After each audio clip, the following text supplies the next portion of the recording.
大家好，又见面了，欢迎您来到我的频道。熟悉我的朋友应该知道，我是 New Balance 的忠实粉丝。今年5月，我们迎来了它的一个重要事件，因为它各大社交媒体已沸腾，随手翻看各个平台都是关于它的信息。今天我们就来聊聊它。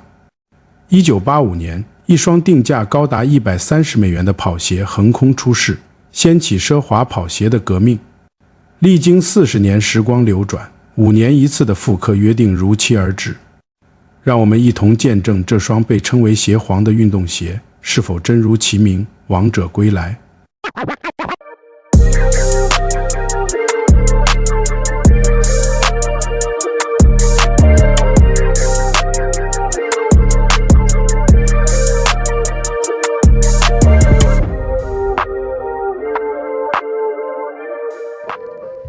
1985年诞生的初代 M1300， 首次将高级牛巴革 InCap 缓震科技与手工缝制工艺结合，成为纤细跑鞋的开山鼻祖。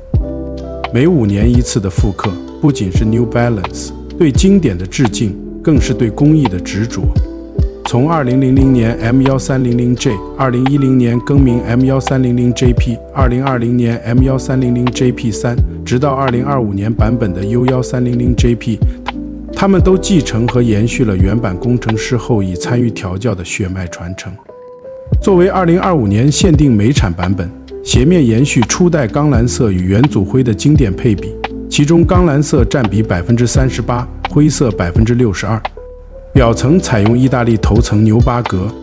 经过 NEPA 工艺处理的麂皮绒毛仅有 0.3 毫米厚度，触感比羊皮更柔滑且具备抗污涂层。网眼部位创新性植入 Coolmax Extra Life 凉感纤维，实测在30摄氏度环境下能降低足部温度 2.4 摄氏度。特别要说这个手工缝线工艺，每只鞋需耗费35分钟手工定位，保证12针每英寸的均工级密度，这是普通运动鞋缝线精度的3倍。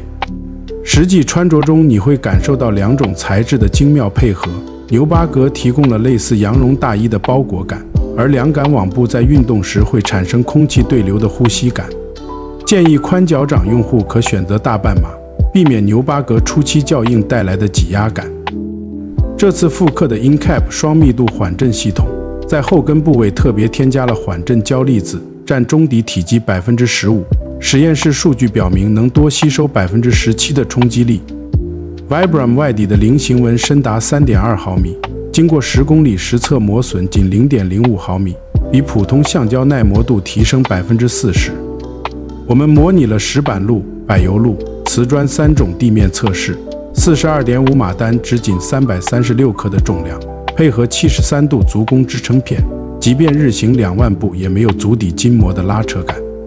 不过要注意 InCap 的初期缓震偏硬，建议穿着3次后中底会完全活化。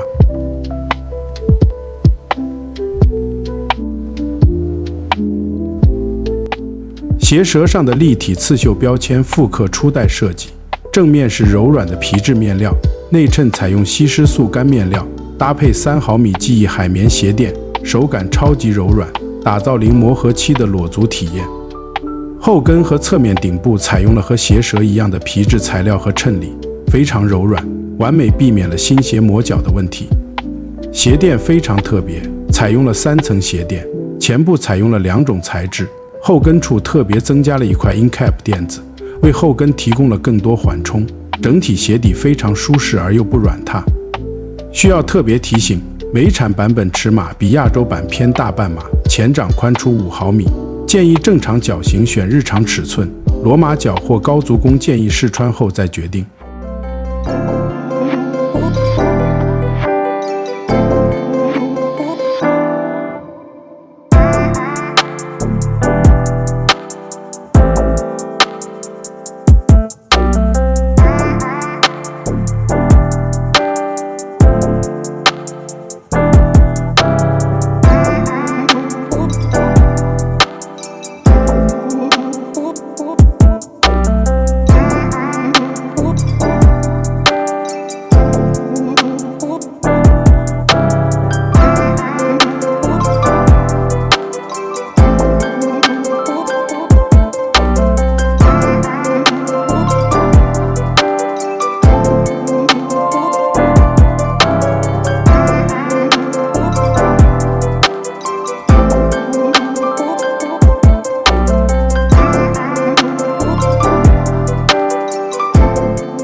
不是转瞬即逝的流量爆款，而是用40年时光打磨的慢热经典。